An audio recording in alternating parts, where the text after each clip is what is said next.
어느 날 거미가 나뭇가지에서 쫙 줄을 타고 내려와갖고 집을 졌어요. 쫙 집을 졌어. 이 육각형 정방향으로 싹 집을 졌어. 이 큰 나뭇가지 밑이니까 공간도 넓고, 이 거미줄을 쳐놓으니까 뭐 나방도 와서 붙고 파리도 와서 붙고, 그냥 돌아다닐 때마다 너무 기분이 좋은 거야, 거미가. 그래서 그거 다 거미줄로 말아서 침해갖고 발라갖고 그냥 때 따라 철 따라 찾아 먹으니까 이 거미가 너무 행복했어요. 근데 오늘같이 이렇게 안개가 자욱한 날 거미줄 손을 보려고 쫙 다녀봤어. 근데 끊어진 것도 있고 이러는데 하늘로 이렇게 줄이 하나 나 있는 게 눈에 거슬리는 거예요. 이게 뭐지? 이건 다른 거미줄하고 연결도 안 돼 있어갖고 여긴 파리도 안 붙겠네? 나방도 안 붙겠네? 이런 쓸데없는 줄은 끊어버려야지. 자기가 나뭇가지에서 타고 내려온 그날을 까먹은 거, 이 거미줄이. 거미가. 그래갖고 그냥 그 거미줄을 딱 끊어버린 거야. 끊으니까 어떻게 돼요? 땅바닥에 떨어져갖고 그냥 지나가는 짐승 발에 밟혀서 자기도 죽고 그 화려한 넓은 거미줄도 다 요절이 나는 거죠.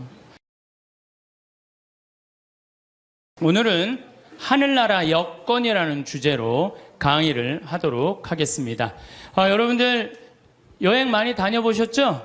네. 외국에 여행 다닐 때 참 기분 좋아요. 선글라스도 끼고 카메라도 가슴에 딱 메고 돈주머니도 이 허리에 꼭 앞으로 차고, 모자도 쓰고. 제가 3년 전에 파티마로 성지순례를 가게 됐어요. 한 60분, 전국에 60분하고 성지순례를 가게 됐어요. 전국에서 오니까 시간들이 다 각자잖아요. 2시간 전부터 모이라고 그랬는데 착한 사람들이 참 제 시간에 다 왔어요. 그래갖고 이제 여권 수속을 하고 다 들어갔어요. 한 분이 안 오는 거야, 한 분이. 목포에 있는 분이 아무리 기다려도 다 들어갔는데, 그래서 나하고 이제 우리 가이드하고 초조하게 전화를 해서 어디쯤이냐, 차가 막힌다, 빨리 와라. 그분이 딱 도착을 했어요. 그런데 비행기 수속 거의 이제 한 20분 전에 도착을 하셨어요. 근데 정말 멋있게 하고 왔어요. 뭐 선글라스도 그냥 까만 거 끼고 막 모자도 하고 막 카메라도 막 또 캐리어도 막 2개 막 여권 내놓으라고, 여권. 그랬더니 이분이 막 뒤지더니 여권을 안 갖고 왔다는 거, 여권을. 여러분들 아무리 준비해도 여권이 없으면 가요, 못 가요? 못 가요. 발을 아무리 물론 조금 더 일찍 도착을 하면은 여권을 빨리 만들 수가 있어요. 근데 그분은 너무 늦게 도착한 바람에 결국은 그분은 다시 발길을 돌려서 목포로 갈 수밖에 없었어요. 남들은 기분 좋게 파티마를 향해서 성지를 떠났는데 그분만은 여권을 준비하지 못해갖고 비행기를 탈 수 없었어요. 여러분들 이 세상 정말로 열심히 살았어. 막 돈도 열심히 벌고 애들 출세도 막 시켰어. 그래갖고 그냥 다 살다가 이제 죽었어. 죽었는데 베드로 성인이 여권 내놔라, 여권. 너 하늘나라 여권 내놔라. 근데 너무 바삐 살다 보니까 성당 갈 시간이 없었던 거야. 먹고 사는데 바빠갖고 하느님을 잊고 산 거야. 나 여권이 없는데요? 그러면 뭐라 그래요? 여권이 없으면 비행기를 탈 수가 없다. 그럼 그때서 아무리 땅을 치고 통곡을 해도 우린 갈 수가 없어요. 마태복음 25장에 이런 얘기 나오죠. 어리석은 처녀 5, 슬기로운 처녀 5. 아니 이렇게 신랑을 이렇게 기다리고 있는데 슬기로운 처녀는 등잔에다가 기름을 준비했어요. 근데 이 어리석은 처녀는 등잔에다 기름을 준비했어요, 안 준비했어요? 준비하지 않았어요. 신랑이 온다 막 졸다가 깨어나갖고 슬기로운 처녀들은 등에 불이 있었어. 그래갖고 신랑을 맞이하고 갔는데 이 깜깜한 어둠에 있던 어리석은 처녀들은 우리 기름 좀 나눠줘라, 신랑 좀 찾게. 그랬더니 슬기로운 처녀들이 뭐라 그래요? 우리가 나눠주면은 우리도 모자라고 니네들도 모자란다. 니네들 빨리 가서 가게에 사갖고 와라. 그래갖고 그냥 가게로 쫓아가고 왔는데 신랑은 이미 어떻게 됐어요? 들어갔어요. 끝나는 거예요. 여러분들 신랑이 아무리 좋으면 뭐예요? 준비가 안 돼 있는데. 예수님이 아무리 좋으면 뭐예요? 내가 예수님을 맞이할 준비가 돼 있어 없어요? 준비가 안 돼 있는 사람은 요들 많아 적어요? 너무 많아요. 저는 이런 생각 많이 해요. 우리들이 죽었는데 딱 죽으면 다 아무것도 없는 줄 알았더니 하늘이 쫙 열리더니 베드로 성인이 딱 나타나갖고 비행기 타고 가야 된다. 자, 여권 내놔라. 나 여권이 없는데요. 돌아가려고 그래도 돌아갈 수 있어요, 없어요? 돌아갈 수가 없어요. 저는 우리 2층 집에 살던 분이, 예전 얘기예요. 한 30년 전 얘기예요. 내가 신학생 때 2층 집에 있던 분이 한 15년 동안 당뇨로 고생을 했어요. 근데 그분이 돌아가시기 3일 전에 갑자기 수녀님을 찾는 거예요. 성당 안 다니셨던 분인데, 그래서 부인이, 당신 왜 성당도 안 다니던 양반이 갑자기 수녀님을 찾느냐고, 내가 이렇게 누워서 비몽사몽 이렇게 있는데 비행기가 한 대 왔는데 나보고 비행기를 타라고 그러더라. 비행기를 타보니까 신부님, 수녀님이 비행기에 꽉 차 있는 딱 한 자리 남아있는데 수녀님이 나한테 여기가 당신 자리라고. 그리고 이 사람 정신을 깬 거예요. 성당 평생 안 다녔는데 꿈에 신부님, 수녀님이 꽉 차 있는 비행기, 이제 당신 데리고 올라갈 비행기라고. 그래갖고 이분이 수녀님 득달같이 불러갖고 병자성사, 대세 받고 병자성사 받고 성체까지 영하고 돌아가셨어요, 이분은. 그분은 하늘나라 여권 마지막에 챙긴 거 안 챙긴 거예요? 챙긴 거예요. 그래서 싹 올라간 거죠. 우리 인생 살면서 정말로 중요한 거 빼먹고 사는 사람들 많아요. 그게 뭐냐면 바로 신앙생활이에요, 신앙생활. 신앙생활은요, 우리 인생의 이정표하고 똑같은 거예요. 내가 지금 이 길을 잘 가고 있는가 안 가고 있는가 중간중간 여러분들 이정표 확인해요, 안 확인해요? 확인하죠? 부산까지 가려면은 여기 지금 내가 지금 대전을 지나가고 대구를 지나가고 경주를 지나가고 부산 이정표 확인 안 하고 그냥 대전에서 잘못 가려갖고 전주로 갔어. 확인 계속 안 하고 어디로 가요? 목포로 가요, 목포. 신앙생활이라는 건 바로 이정표예요. 당신 인생 지금 제대로 살고 있나? 주일마다 나가서 확인하는 거 안 확인하는 거예요? 확인하는 거예요. 요즘 인생 이정표 없이 살다가 깜깜한 어둠을 헤매는 사람들 텔레비 속에 많이 봐요, 안 봐요? 많이 보죠? 돈이 너무 많으니까 이 돈을 어떻게 주체할 수 없으니까 그냥 세금 떼어먹고 깜깜한 어둠 속을 헤매는 사람들 많아요. 성당 나가면서요, 내가 제대로 살고 있나 안 살고 있나 이거 확인하는 거, 이거 정말로 중요한 분. 제가 정말로 존경하는 우리 교구 신부님이 한 분 계세요. 최재용 바르톨로메오 신부님이라고. 이분은 이제 은퇴하셨어요. 나이가 70이라. 날개만 안 달렸지 천사야, 천사. 제대에서 이분이 미사를 이렇게 봉헌하는 걸 보면은 저분이 천사지. 후배 신부들 사랑하고 선배 신부님들 깍듯이 모시고, 정말로 나하고 똑같이 위암 수술한 선배 신부님인데 여러 가지로 선배죠. 너무 존경스러워요. 근데 이분이 어머니가 2011년 1월 9일 날 돌아가셨어요. 근데 어머니가 93살에 돌아가셨어요. 93살. 얼마 전에는 우리 교구 신부님 어머니가 100살에 돌아가셨어요. 100살. 요즘 안 죽어요. 요즘. 여러분들은 몇 살까지 살 것 같아요? 여러분들은 110살, 120살까지 살아요. 며칠 전에 미국에 살던 분이 저한테 내셔널 지오그래픽 잡지를 하나 보냈어요. 지금 태어난 애들은 정확하게 120살까지 산대요. 그 내용이 참 큰일이죠. 근데 어쨌든 이 민기순 마리아 할머니가 93살에 돌아가셨는데, 이 할머니가 명성황후 3대 집계손이에요, 집계손. 그리고 이 집은 신앙이 얼마나 좋은지 신부님 외할아버지가 그 용인 천리성당 옛날에 초대 본당 회장이었는데 멀리에 성당이 있었어요. 집이 있었어, 큰 집이. 근데 매일 미사 참여하고 싶어갖고 성당 바로 앞에 조그만 집에 있는 교우하고 집을 바꿨어요. 왜 바꾸냐? 나 하느님 집 가까이서 살고 싶어. 그래갖고 우리 큰 집으로 가. 난 여기 와서 살 테니까. 성당 밑에서 산 분이에요. 여기 계신 분들도 성당 근처에 집 구하려고 그러는 분들 계셔, 안 계셔요? 계시죠? 그런 분들 하늘나라 여권 늘 챙기는 분들이에요. 하늘나라 여권. 근데 이 할머니가 신부들을 얼마나 예뻐하는지 몰라요. 저도 이제 할머니 이제 집에 한번 놀러를 간 적이 있는데 자기 아들 만지듯이 나를 막 얼굴을 쭈물르면서 신부님 내가 평화방송 맨날 본다고 내 신부님 팬이라고 삼계탕을 만들어 주시는데 얼마나 맛있든지 하여튼 사제라면 정말로 당신 아들같이 사랑하는 사랑이 정말로 많은 할머니였어요. 이 할머니가 이제 6남매를 낳는데 제일 큰 아들이 신부가 된 거예요. 그것도 이 신부가 할머니가 옛날에 결혼했는데 5년 만에 생긴 아들이에요. 5년 만에. 그걸 또 하느님한테 봉을 한 거죠. 정말 기가 막힌 할머니야. 근데 이제 할머니가 이제 돌아가실 때쯤 돼갖고 신부님이 갖고 마지막 병자성사를 해주는데 할머니가 묵주를 이렇게 붙들고 계시더래요.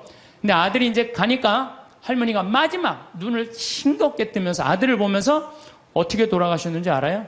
싹 웃으면서 씩 웃으면서 아들 손을 쫙 잡고 나는 그 할머니 상상이 돼요. 정말로 유머가 많은 할머니였거든요. 죽으면서 아들 손을 잡고 씩 죽으면서 눈을 딱 감았대요. 이 할머니 뭐가 있는 할머니야? 하늘나라 여권 있는 할머니예요. 나 이제 어디로 떠난다? 하늘나라 여행 떠난다. 평생 하느님 믿고 살았으니 그 하느님 떠난다. 그리고 아들 손을 잡고 싹 웃으면서 난 또 그렇게 죽는 사람 세상에 처음 봤어요. 죽으면서 싹 웃으면서 죽는 사람 몇 명이나 될 것 같아요? 그렇게 많지 않아요. 여러분들도요 평생 하느님 열심히 믿었잖아요. 그럼 돌아가실 때 어떻게 돌아가실 수 있어요?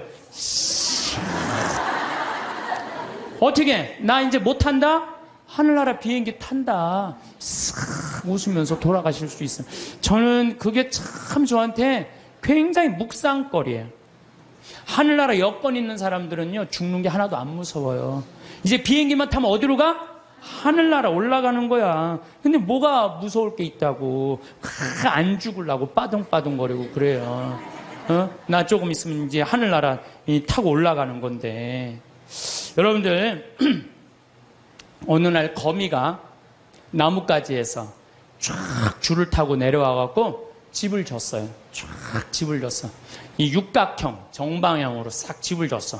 이 큰 나뭇가지 미치니까 공간도 넓고 이 거미줄을 쳐놓으니까 뭐 나방도 와서 붙고 파리도 와서 붙고 그냥 돌아다닐 때마다 너무 기분이 좋은 거야 거미가. 그래서 그거 다 거미줄로 말아서 침해갖고 발라갖고 그냥 때 따라 철 따라 찾아 먹으니까 이 거미가 너무 행복했어요.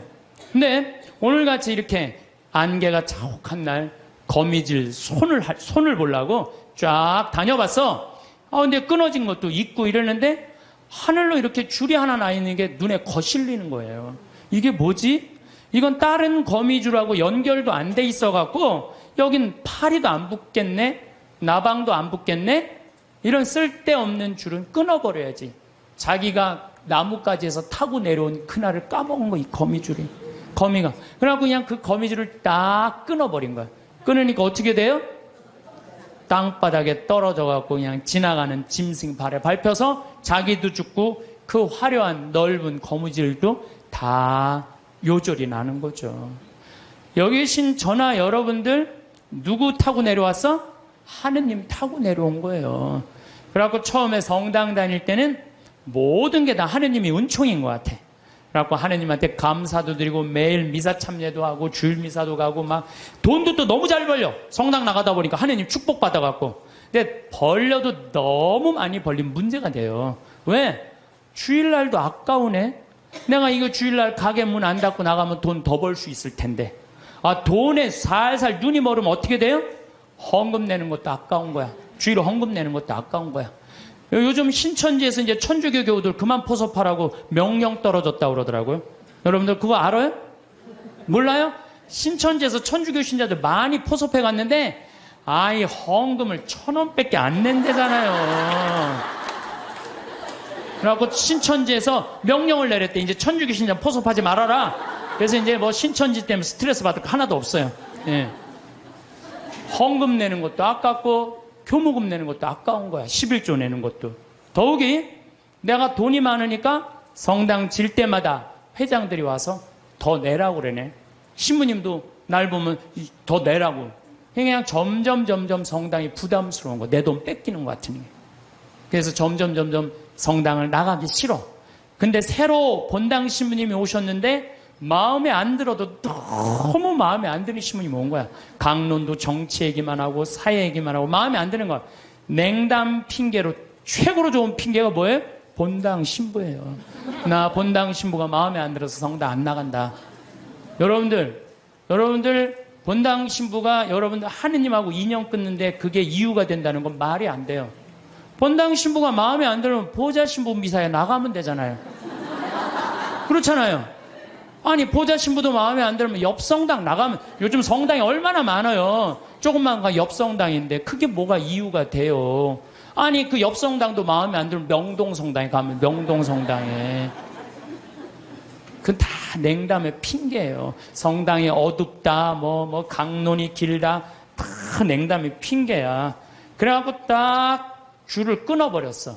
그러면은 어떻게 돼요? 내가 그동안 쌓아놓았던 모든 게 한순간에 끊어지는 거예요. 근데 현대인들은 그거를 몰라요. 그러면 신부님, 하느님 열심히 믿는 건 뭐예요? 하느님 열심히 믿는 건 하느님 꽉 붙잡고 살면 돼요. 여러분들 우리 그네 타는 거 아시죠? 단오전란 그네 탈 때 어때요? 뒤에서 밀어주면 그네 타는 사람 어떻게 해요? 저 위에서부터 내려온 줄 어떻게 잡죠? 꽉 잡고 있어요. 그래갖고 뒤에서 밀어주면 그 줄만 잡으면 웬만하면 안 떨어져요. 근데 그냥 그네 탈 때 자기 좋다고 그냥 뒤에서 밀어주는데 줄 안 잡고 있으면 어떻게 돼요? 하늘로 날아가는 거예요. 날라가고 떨어져갖고 그냥 얼굴 코뼈 깨지고 그냥 눈알 그냥 막 그냥 쓸리고 막 이러는 거예요. 하느님 믿는 거는 어떻게 믿어야 되느냐? 꽉 잡아야 돼요. 하느님 꽉 잡는 방법은 뭐예요? 레저 활동 열심히 하고 성령 기도해 나가고 성당에 전례 봉사하면 전례 봉사하고 반모임 열심히 나가고 매일 미사 나가고 이게 하느님 꽉 붙잡고 사는 거예요. 근데 요즘 현대인들은 내가 보기에는요, 하느님 꽉 붙잡고 사는 사람 별로 없어요. 다 그냥 줄을 흔하게 잡고 떨어지려면 떨어져라. 난 하늘로 날아가고 싶다. 그런 사람들 너무 많습니다. 요한복음 15장에 보면은 예수님이 나는 참 포도나무요 너희는 가지로다 이 얘기를 해요. 내 안에 머물러라. 나도 너희 안에 머무르겠다.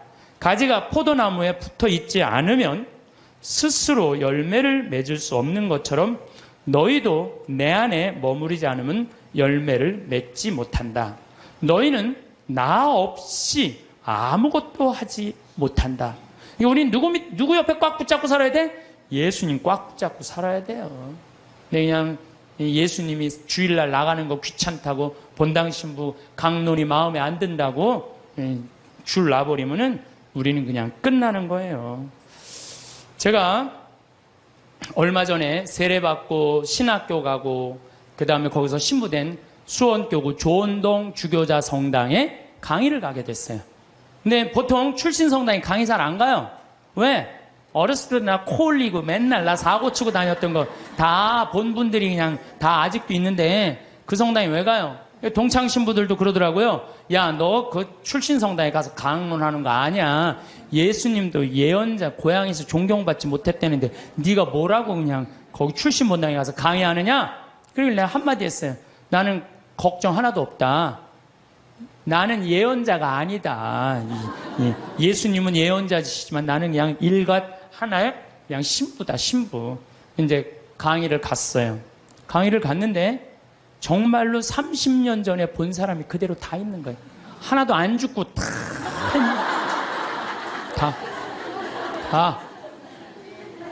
처음에는 당황스럽더라고요. 왜? 내가 중학교 1년 때 맨날 코 올리고 그냥 다녔던데 그냥 아줌마들이 그냥 다 그냥 그대로 다 있는데 그분들한테 강론한다는 게 쉽지가 않더라고요. 근데 이제 강의가 이제 2시간 강의가 끝났는데 정말 기가 막히게 예쁜 아줌마가 정말 곱더라고요. 날 보더니 신부님 저 아시겠느냐고. 얼굴은 분명히 알겠는데 누구 엄마인지를 모르겠는 거야. 누구 엄마인지를. 나 기억이 난다고. 그랬더니 알긴 뭘 아느냐고. 나 누구 엄마라고. 그랬더니 어렸을 때부터 같이 자랐던 친구 엄마야. 근데 나는 정말 아줌마인 줄 알았어요. 몇 살이냐 그러니까 78이래. 78. 내가 이렇게 계산을 해봤어요. 내가 중학교 1학년 때부터 본 아줌마니까 내가 43살부터 봤더라고, 그 아줌마를. 근데 그때 모습이나 지금이나 안 변했어. 참 요즘은 늙어도 늙은 것 같지가 않아서 걱정해요. 근데 어쩜 그렇게 이쁘고 고운지. 근데 내가 그분한테 감동받은 건 다른 게 아니에요. 그때도 성당 열심히 나가더니 30년이 지난 지금도 어때? 열심히 나가는 거야. 성당 열심히 다니는 사람은 얼굴이 달라도 달라요. 늙어도요, 추하게 안 늙어요. 성당 열심히 다니는 사람 이뻐요, 이뻐. 그렇게 이쁘더라고요. 보면서. 또 제가 얼마 전에 평택 비전동 성당, 내 첫 본당 신부했던 데를 초청을 해서 주일날 갔어요. 평일날은 뭐 가끔 갔었지만 주일날은 처음 간 거예요. 성당이 1000명도 도왔어요. 성당이. 근데 그 앞에 앉은 사람 보니까 17년 전에 앉아있던 사람이 그대로 앉아있더라고요.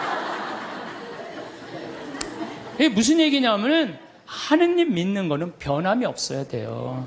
봄에 나갔다가 가을에 안 나가고, 더운 날 안 나가고, 시원한 날 나가고, 성탄 때 나가고, 평상시엔 안 나가고 이러는 게 아니고, 눈이 오나 비가 오나 바람이 부나 변하지 않고 계속 나가는 거, 이게 신앙생활을 제대로 하는 거예요.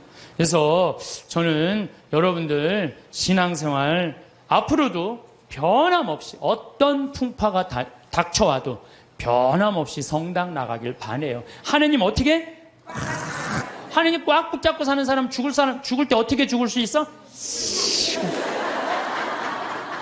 왜 죽을 때 씩 웃을 수 있어? 하늘나라 여건 있잖아요. 내가 하느님 온전히 꽉 믿은 사람은요, 죽음이 아니에요. 죽음은 새로운 삶으로 옮아가는 거예요. 새로운 삶으로. 하느님 믿는 건 그런 거예요. 그래서 저는 제가 여러 번 요즘 요 근래에 죽음이라는 걸 경험하면서 정말 많이 묵상을 해봤어요. 죽는 게 뭔가. 이게요, 하늘나라로 건너가는 다리일 뿐이에요. 죽는 거 무서워할 필요 하나도 없어요. 신부님, 그런데 저는요, 가끔 믿음이 흔들릴 때가 있어요. 꽉 붙잡고 사는데 이게 정말로 하느님이 계신가 안 계신가 의심스러울 때가 있어요. 여기 계신 분들도 그럴 때 있어요, 없어요? 그거는요, 저도 그래요. 믿음하면서 계신가 안 계신가 이거 의심 안 하는 사람 한 사람도 없어요. 심지어 성인들도요, 극도의 유혹을 받는다고 그래. 신앙생활하면서 의심을 하는 건 당연한 거예요. 근데 혹시 여기 계신 여러분들 가운데 내가 태어난 날 의심하는 분들 계셔요, 안 계셔요? 네? 태어난 날 의심하는 분 있어요, 없어요? 만약에 태어난 날 의심하면 내가 있는 존재를 의심하는 거, 안 의심하는 거예요? 그런데 혹시 여기 태어난 거 보신 분 계세요? 내가 엄마 태를 열고 나올 때 피를 뒤집어 쓰고 딱 나오는 순간 엄마가 나를 안고 빵긋 웃었던 그 모습 기억나요, 안 나요? 기억 안 나죠? 그런데도 네 생일이 6월 7일이다. 그러면 그날이 내 생일인 줄 다 알아요. 이 엄마가 내 엄마일까? 이거 의심하는 사람 없어요. 여러분 혹시 이 엄마가 내 엄마일까? 이렇게 의심한 적 있어요, 없어요?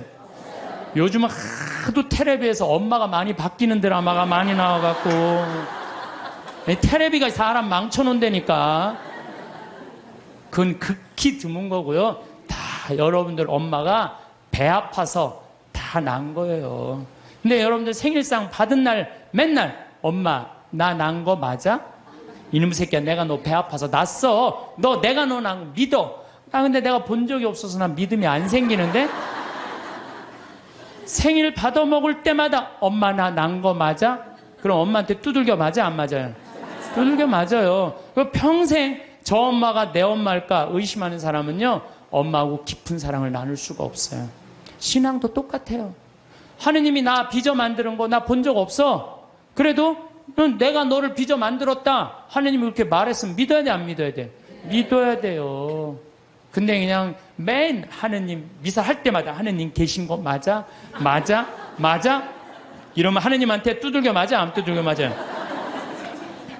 하느님한테 두들겨 맞아요. 더욱이 우리 하느님은 당신의 아들을 역사 안으로 보내셨어요. 제가 참 이런 우리가 글이 생긴 게 10,000년 전이야. 10,000년 전. 10,000년 전이 글이 생겼는데 그러니까 이때부터는 역사가 기록이 된 거예요. 부처님이 예수님 탄생 624년경에 오셨어요. 예수님 탄생하시기 전에. 그 다음에 부처님이 한 570년경에 오셨어요. 570년경. 그 다음에 예수님을 기점이야. BC라는 게 Before Christ. 예수님 오시기 전 570년에 공자님이 오셨고, 예수님 오시기 전 624년경에 부처님 오셨어요. 그 다음에 이제 AD, 이거를 기원후란 안노 도미노라고 그래요. 이게 안노 도미노. 예수님의 해라는 거예요. 주님의 해라는 뜻이야. 그리고 마호메트는 몇 년에 왔냐면 571년에 왔어. 571년에. 예수님이 기점. 예수님 탄생 624년. 나는 여러분들 혹시 공자님 의심하는 분들 계세요? 역사 안에 오신 거? 의심 안 하죠? 공자님 왔다 가시고 거기에 다 있잖아요. 공자님 얘기요. 부처님 혹시 여러분들 왔다 가신 거 의심하는 분들 계세요? 없어요. 시달타라고 왕으로 왔다 갔어요. 예수님도 역사 안에 왔다 가고 마호메트도 역사 안에 왔다 갔어요. 근데 가끔 정말로 무식한 종교 지도자를 만나는 정말 어처구니 없는 사람들은 부처님 없다 이거야. 공자님 없다 이거야. 마호메트 없다 이거야. 우리 예수님만 있다 이거. 예수님만. 이건 말도 안 되는 얘기예요. 선택의 문제. 예수님, 부처님을 그러면은 예수님 오기 전에 있던 사람들은 구원 하나도 없어요? 여러분들 한번 생각해봐요. 예수님 탄생하기 전에 인도에 있는 사람들은 하나도 구원 못 받아요? 한번 생각을 해봐요. 가끔 정말 어처구니 없는 사람, 그런 사람 구원 못 받는데 그거는 하느님이 결정할 일이지 내가 결정할 일이 아니에요. 교회는요, 그런 사람에게도 구원 있다고 얘기해요. 우리 교회는. 왜? 교회 밖에도 구원이 있다는 거예요. 교회 안에만 구원이 있는 게 아니라는 거예요. 저 아프리카의 원주민들은 평생 예수님 얘기 하나도 들어본 적이 없는데, 그러고 죽었어. 착하게 열심히. 그럼 그 사람 구원 있어요, 없어요? 있는지 없는지는 우리는 잘 몰라요. 근데 누구한테 유보해줘야 돼? 하느님한테 유보해야 돼. 구원을 결정하는 건 내가 하는 게 아니에요. 누가 결정하는 거예요? 하느님이 결정하는 거예요. 제가 여러분한테 드리고 싶은 말씀은 예수님 역사 안에 왔다 가셨다는 거. 역사 안에. 그 예수님을 보고 베드로가 탄생한 거예요. 그 예수님을 보고 베드로가 탄생하고, 지금 266대 프란치스 교황, 전 교황이 265대 베네딕토 교황, 전 교황이 264대 요한 바오로 2세 교황, 1대 교황이 베드로, 2대 교황이 리노, 3대 교황이 아나클레투스, 4대 교황이 클레멘스, 5대 교황이, 이 이름이 어려워, 아바리스투스, 6대 교황 알렉산데. 그래서 1대부터 266대까지 이어온 거예요. 2000년 동안. 그렇지 않아요? 그러면은 베드로가 어느 날 갑자기 뚝 떨어져 갖고 베드로가 지금부터 이 교회가 있다, 예수님이란 이런 존재를 가짜로 만들어냈겠어요? 자기가 눈으로 보고 배운 그 예수님을 증언한 거겠어요? 눈으로 본 예수님을 증언한 거예요. 예수님이 3년 동안 우리랑 같이 사셨고 십자가에 못 박혀 돌아가셨고 부활하시고, 이거를 체험해 갖고 증언한 거야. 그러니까 지금 266대 교황까지 내려왔다는 거는 거미가 나뭇가지에서 줄을 타고 내려와서 집을 짓듯이 우리는 베드로부터 타고 내려와 갖고 이 교회라는 집을 짓는 거예요. 그러니까 여러분들, 성서에, 신약 성서에 있는 게 하나도 거짓이 없어요. 예수님이 베드로가 직접 보고 증언한 거예요. 베드로뿐만 아니라 12제자. 12제자만 보고 증언했어요. 그 외에 수많은 사람들이 보고 증언한 그 교회가 지금까지 이어져 내려온 건데, 그걸 의심하면 어떻게 했냐 이거예요. 나는 있느냐 없느냐 이것 따지는 사람들 보면 다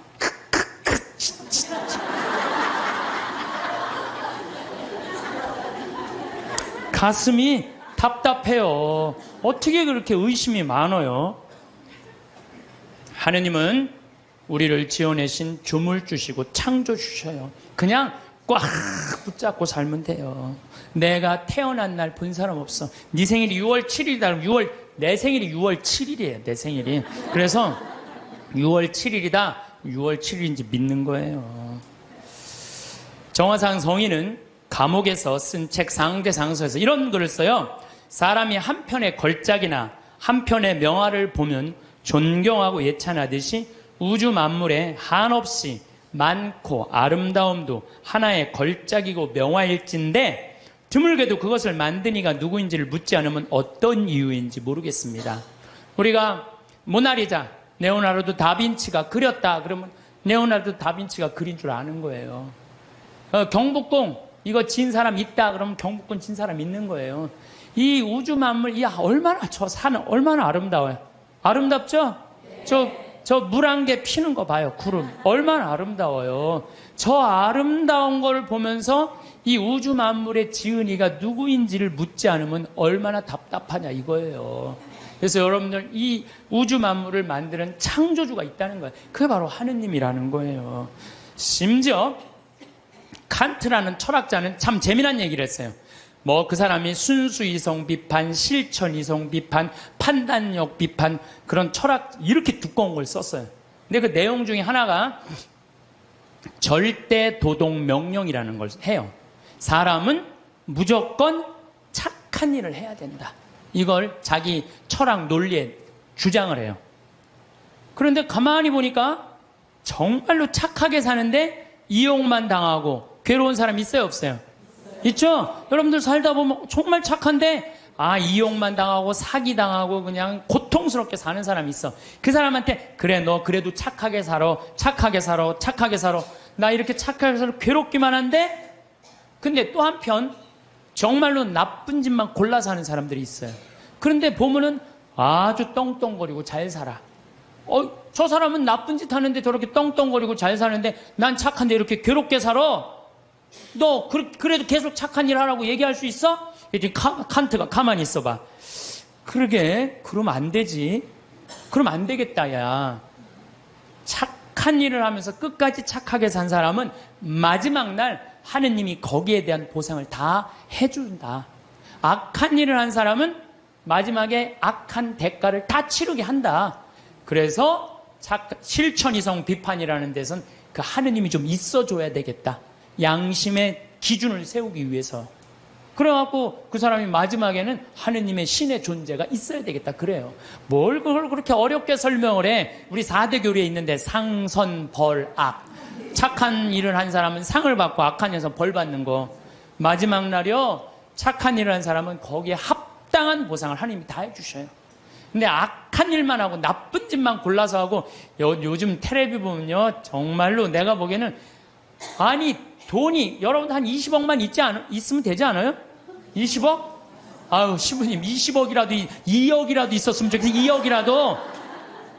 근데 아무리 출세하고 대통령이 되면 뭐예요? 끝이 얼마나 비참해요. 여러분들 그렇게 사는 게 나아요? 정말로 양심의 하느님 뜻에 따라 그냥 행복하게 사는 게 나아요. 요즘은요 출세하는 거 여러분들 옛날에 못 먹고 못 살 땐 출세하는 게 좋았어요. 출세했어야 돼. 억울하고 분해갖고. 근데 요즘 집에 차 없는 사람들 없어요. 옛날에 여러분들 아침에 자고 일어나면 밤에 목마르면 먹으려고 물 떠놓은 거 꽝꽝 얼어있어요? 안 얼어있어요? 나도 어렸을 때 아침에 그냥 물 먹으려고 보면 이게 꽝꽝 얼어있어요. 옛날에는 웬만한 집들은 다 그랬어요. 근데 요즘 어때요? 다 먹고 살면 이제 출세 안 해도 돼요. 나는 출세하는 거 하나도 안 부러워요. 참 뭐가 좋아요? 출세하는 게 그냥 양심껏 사는 게 제일 좋아요. 양심껏 사는 게. 그러니까 여러분들 출세하는 거 하나도 부러워하지 말고. 어쨌든 착하게 산 사람은 상을 받고 악하게 산 사람은 벌을 받아야 된다는 거예요. 그러기 위해서 누가 있어줘야 된다? 하느님이 있어줘야 된다. 하느님이. 세상 만물 질서정연하게 돌아가는 이유도 질서의 하느님께서 세상의 질서를 세워주셨기 때문에 우리가 살 수 있는 거예요. 이러한 증거로 하느님의 존재를 알 수 있으며 하느님의 은총이 온 세상, 온 만물에 또한 태어나 죽는 날까지 우리에게 머물러 계시니 저는 이 말 정말로 인정해요. 하느님의 은총이 온 세상, 온 만물에 머물러 있는 거예요. 여러분들 지금 어젯밤에 비가 여기 강원도에 한 10mm 정도 왔어요. 비가 1mm 오면은요, 경제적인 효과가 280억이래요. 기상청에서 발표했더라고, 얼마 전에. 10mm가 오면 얼마가 오느냐면 2,800억이 하늘에서 쏟아지는 거예요. 그 여러분들 비한테 반말하면 안 돼요.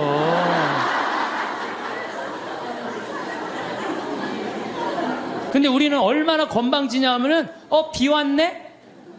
비 오고 있네? 이게 말이 돼요? 비 오시네. 비 오시네.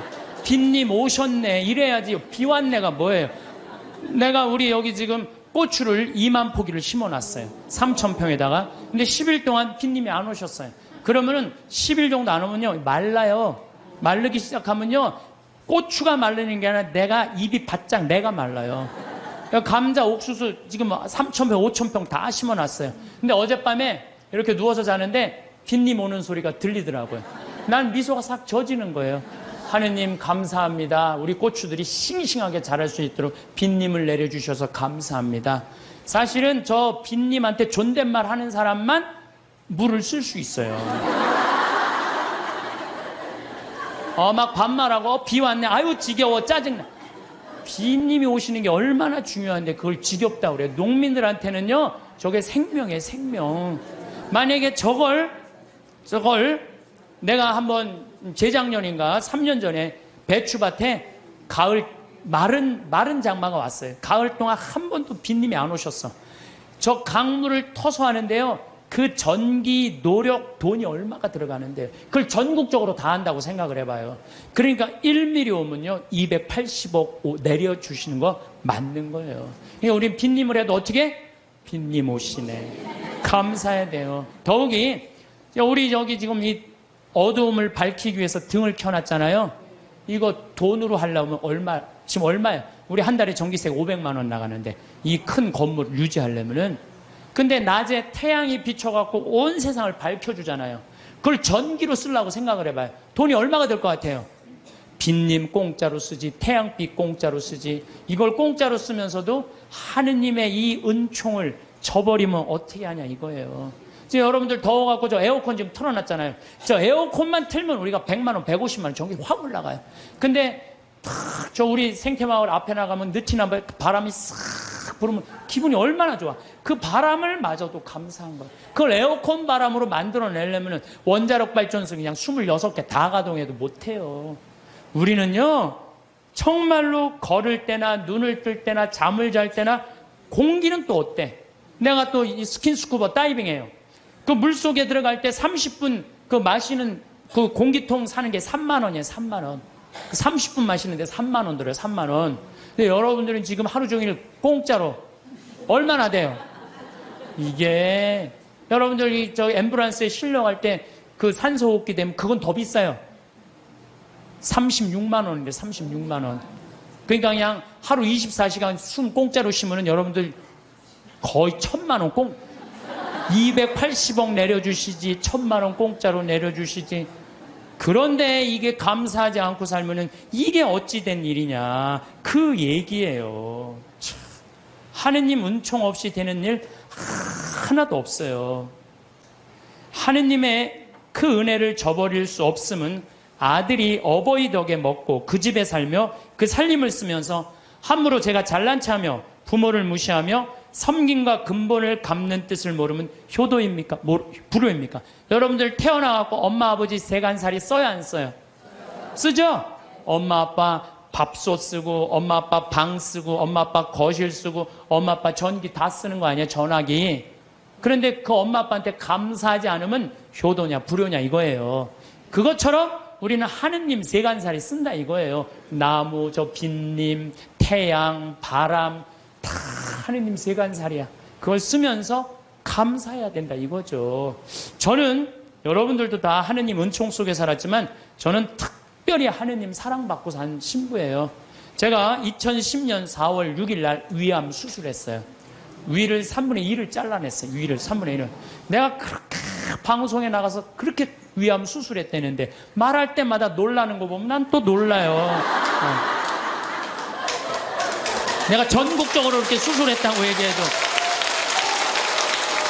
근데 우리 위가 딱 손바닥만 하대, 손바닥. 근데 저는 정 가운데 위암이 생겼어요. 1.5cm가 생겼어요. 그러더니 의사가 요 밑에 생겼으면은 밑에만 자르면 되는데, 위에 생겼으면 위에만 자르면 되는데, 정 가운데 자르면 위로 5cm, 아래로 5cm 잘라야지 더 이상 전이가 안 된다는 거예요. 그래서 3분의 2를 잘라야 된다고. 잘랐어요. 근데 우리 위는 음식을 받아들이는 부분이에요. 아래는 음식을 빻는 부분이야. 빻는 부분. 나는 근데 빻는 부분을 자른 거야. 빻는 부분을. 그러니까 음식을 먹으면은 옛날에는 위가 알아서 빠졌어. 그래갖고 소장으로 보내줬어. 소장에서는 흡수만 하면 돼. 근데 이제 음식을 먹으면 어떻게 되느냐? 바로 이제 잘라갖고 이 십이장하고 바로 소장으로 내려가는 거예요. 근데 내가 우리 몸이요. 여러분들 제가 항상 강의 때마다 얘기하죠. 이 몸 자체 여러분들 이거 다 돈이에요. 돈. 정말 기가 막힌 거예요. 우리 시각장애우들 내가 얘기하잖아요. 시각장애우들 눈 하나 이거 갈아 끼는데 얼마 들어? 1억 들어. 1억. 2개 갈아 끼면 2억이야. 2억. 지금 난 눈 뜨고 쳐다보고 있는 분들 2억 깔고 지금 쳐다보고 있는 2억 깔고. 아니 내가 해보니까 이게 다 돈이라는 생각이 들어요. 이게 이제 위를 잘랐어요. 위를 잘라니까 밥을 먹잖아요. 그럼 의사 선생님이 밥 먹으면 무조건 45도 누워 있으래. 왜냐면 이제 먹으면은 옛날에는 누가 빻어? 위가 이제 빻단 말이야. 근데 지금은 누가 빻냐면 소장이 빻는 거예요. 여기 들어가면은 음식이 들어가면요 신기해. 여기서 물컹 지나가 음식이요. 진짜로 이렇게 지나가요. 이렇게 지나가고 이쪽 등 쪽으로 해서 꾸르륵 하면서 또 이쪽으로 물컹 지나가요. 참 기가 막히더라고요. 이렇게 보면은 이렇게 음식이 지나가는 소리가 들려요.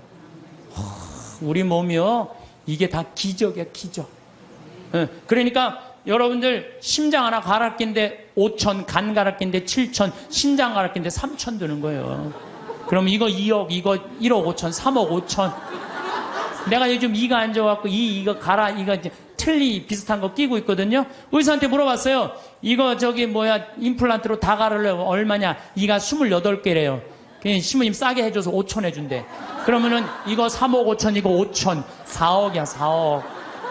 팔 하나 갈아 낀데 400, 양팔 800, 양다리 1600. 5억에 5억. 근데 여러분들 생각을 해봐요. 얼마 전에 우리 집에 부천에서 한 아이가 정말로 잘생긴 아이가 왔어요. 근데 이 아이가 몸이 근육이 지방으로 바뀌는 병이에요. 그래서 얘는 목에 근육이 없어갖고 목을 가눌 수가 없어. 근데 평화방송에서 맨날 날 보는 게 소원인 거야. 형도 그런데 형은 이제 더 이상 움직일 수가 없대. 동생이 왔어요. 동생이 왔는데 아버지가 계속 뒤에서 목을 받쳐주고 있더라고요. 여러분들 지금요 이게 병이 들어갔고요 꼼짝도 못하는 사람도 얼마나 많은데요. 근데 그냥 내 남편 멀쩡하고 우리 애들 둘 멀쩡해. 이 멀쩡한 4명 둘러앉아 밥 먹으면요 20억이 둘러앉아 밥 먹는 5억짜리. 감사해야 돼, 안 감사해야 돼? 만약에 남편이 저녁에 퇴근해 갖고 들어와. 그럼 뭐라 그래야 돼? 5억 들어오네. 5억 어서 들어와.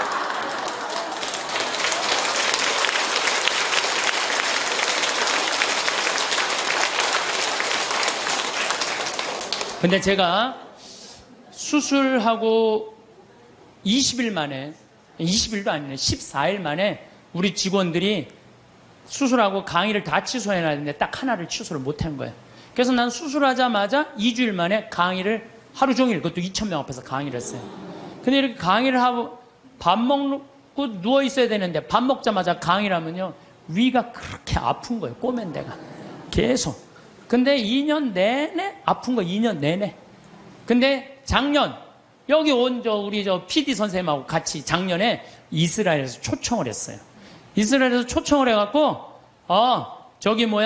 예수님 걸어가신 길을 가자는 거예요. 예수님이 딱 27년 3월 26일 날 나자렛에서 떠나갖고 갈릴레아로 갔대요. 27년 3월 26일 날. 근데 내가 작년 3월 26일 날 거길 간 거예요. 그 떠난 날, 역사적으로 떠난 날 거기 나자렛에서 예수님이 두루마기를 펴서 뭐라 그래요? 오늘 이제 기름이 부어갖고 묵긴 이들에게는 해방의 눈먼이들에게는 빛을, 가난한 이들에게는 해방을 이렇게 얘기를 하잖아요. 이게 오늘 나한테 이루어졌다. 그러니까 저놈이 목수의 아들 아냐? 그러니까 예수님 뭐라 그래? 의사의 네 병이나 고쳐라. 니네들 그러겠지만은, 예? 사렙다 부인, 나만 뭐 다 났을 때 다 이방인들 고쳐줬다. 그러니까 그냥 동네 사람들이 열받아갖고 예수님 멱살 끌고 추락산이라고 그러고 시험산이라는 데 끌고 내려갖고 밀어 떨어뜨리려고 그래. 근데 그 시험산이 몇 메타냐면 370m 정도 돼요. 높이가. 남산이요 270m예요. 근데 시험산에 거기 예수님 밀어 떨어뜨리는 데는 거기서도 출발한 거예요. 가보니까요 밑에 돌이 그냥 엄청나게 많더라고요. 예수님 거기서 밀어 떨어뜨렸으면 예수님 뼈도 못 추렸어요. 진짜로. 내가 작년에 이거 좀 계속 얘기하겠지만은 내가 거기 와서요 예수님 만나고 왔어요. 그냥 성서를 막연하게만 생각을 했는데 그 예수님을 보니 그 자리에 현장에 가보니까요 살아있는 예수님을 만나는 거야. 그래갖고 그냥 거기서 또 이제 같이 떠난 거지. 예수님하고 제자들이 이제 길을 헤치고 갈릴레아로 가셨다. 루카복음 4장에 그렇게 나와요. 나자렛에서 시험산에서 밀어 떨어뜨려야자 그들을 가로질러 갈릴레아로 가셨다. 갈릴레아까지, 나자렛에서 갈릴레아까지가 60km야. 60km 동안 예수님 생각하고 걸은 거죠. 근데 위암 수술한 놈이 배는 아파 죽겠는데 맨날 걸으니까 배가 아파요, 안 아파요? 잘 때마다 아픈 거예요, 배가. 요 얘기는 내가 다음 시간에 내가 하도록 하겠습니다. 감사합니다. 황창연신부님의 행복특강. 하늘나라 여권 일부에서는 아무리 준비되어 있어도 여권 없이는 비행기를 탈 수 없듯이 하늘나라 여행을 준비하는 자세에 대해 설명해 주셨어요. 나이가 들면서 건강하고 활기찬 생활을 유지하기 위해 특히 주의해야 할 중요한 사항들을 자세히 공유드려요. 정기 건강검진. 정기적인 건강검진은 질병을 조기에 발견하고 관리하는 데 중요합니다. 혈압 측정. 고혈압은 심혈관 질환이 주요 위험 요소입니다. 혈액 검사. 당뇨병, 고지혈증 등을 확인합니다. 암검진. 연령에 따라 필요한 암검진. 예 대장암, 유방암, 전립선암 등을 받습니다. 뼈 건강 검사. 골다공증을 예방하기 위해 뼈 밀도 검사를 받습니다. 균형 잡힌 식단. 나이가 들면서 신체의 대사율이 감소하고 특정 영양소의 흡수율이 낮아질 수 있습니다. 다양한 영양소 섭취. 과일, 채소, 단백질 생선, 닭고기, 두부 등 통곡물 등을 골고루 섭취합니다. 칼슘과 비타민 D. 뼈 건강을 위해 우유, 요구르트, 치즈, 칼슘 강화 식품 등을 섭취하고 햇볕을 충분히 쬐어 비타민 D를 보충합니다. 섬유질 변비 예방을 위해 섬유질이 풍부한 음식을 섭취합니다. 규칙적인 운동. 운동은 신체적, 정신적 건강 모두에 긍정적인 영향을 미칩니다. 유산소 운동. 걷기, 수영, 자전거 타기 등으로 심혈관 건강을 유지합니다. 근력 운동. 근육량을 유지하고 관절 건강을 지키기 위해 아령, 저항 밴드 등을 사용합니다. 유연성 운동. 요가나 스트레칭을 통해 관절의 유연성을 유지합니다. 균형 운동. 낙상 예방을 위해 균형 감각을 기르는 운동 태극권 등을 합니다. 수면 관리. 충분한 수면은 신체 회복과 정신 건강에 필수적입니다. 규칙적인 수면 습관. 매일 같은 시간에 잠들고 일어나는 습관을 유지합니다. 수면 환경 개선.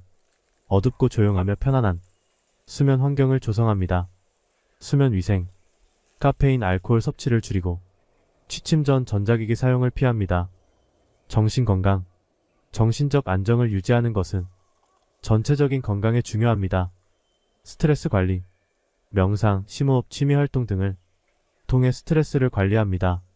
사회적 활동. 친구, 가족과의 교류를 통해 외로움을 해소하고 정신적 지지를 받습니다. 전문가 상담. 필요시 정신건강 전문가의 도움을 받습니다. 사회적 활동. 사회적 관계는 정신적, 정서적 안녕에 큰 영향을 미칩니다. 커뮤니티 참여. 동호회, 자원봉사, 지역 사회행사 등에 참여하여 새로운 사람들을 만납니다. 지속적인 학습. 새로운 기술이나 지식을 배우는 것이 뇌 건강에 도움이 됩니다. 건강한 체중 유지.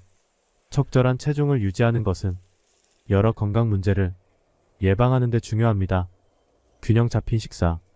과도한 칼로리 섭취를 피하고 필요한 영양소를 골고루 섭취합니다. 규칙적인 운동. 일상적인 활동을 유지하고 규칙적으로 운동합니다. 치아 및 구강 건강. 구강 건강은 전신 건강에 영향을 미칩니다. 정기적인 치과 방문. 최소한 6개월마다 치과를 방문하여 검진과 스케일링을 받습니다. 올바른 칫솔질. 하루에 2번 이상 올바른 방법으로 칫솔질을 하고 치실을 사용합니다. 청력 및 시력 관리. 감각 기능을 유지하는 것은 삶의 질에 중요한 영향을 미칩니다. 정기적인 검진. 청력과 시력을 정기적으로 검사하여 필요시 보조기기를 사용합니다. 보호조치. 강한 소음이나 밝은 빛에서 눈과 귀를 보호합니다. 적절한 조명. 독서나 작업 시 눈의 피로를 줄이기 위해 충분한 조명을 사용합니다. 금연 및 절주. 담배와 알코올은 다양한 건강 문제의 원인이 됩니다. 금연. 흡연은 여러 만성 질환과 암의 원인이므로 금연을 실천합니다. 절주. 알코올 섭취를 줄이고 적정 음주 기준을 준수합니다. 남성 하루 2잔, 여성 하루 1잔 이하. 이러한 항목들을 꾸준히 관리하고 챙기는 것은 나이가 들면서도 건강하고 활기찬 생활을 유지하는 데 큰 도움이 될 것입니다. 오늘도 건강과 평온이 함께 감사합니다.